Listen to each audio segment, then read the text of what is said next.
कवनो जे बोली। बाल आयल काहे अपना तू बात में, गोली बंदूक लेके आइला बारात में। लागी दुआरी चली राइफल से गोली, छोड़त पड़ा का घरी कवनो जे बोली। बाल आयल काहे अपना तू बात में, गोली बंदूक लेके आइला बारात में।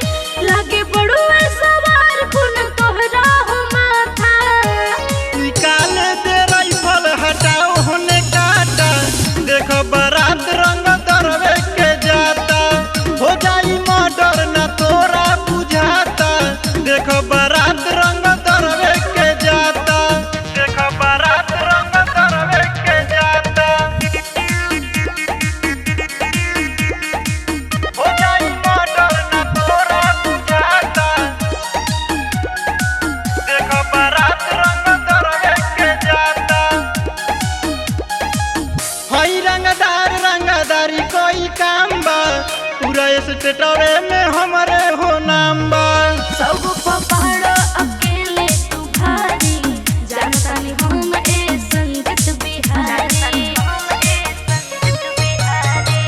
हई रंगदार रंगदारी कोई काम बा, पूरा स्टेटवे में हमारे हो नाम बा।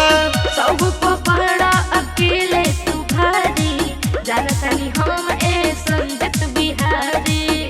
गोल्डन सूरज बड़ा साथे तोहरा बुझाता, निकाले दे राइफल हटाओ होने काटा, देखो बारात रंग दरवे के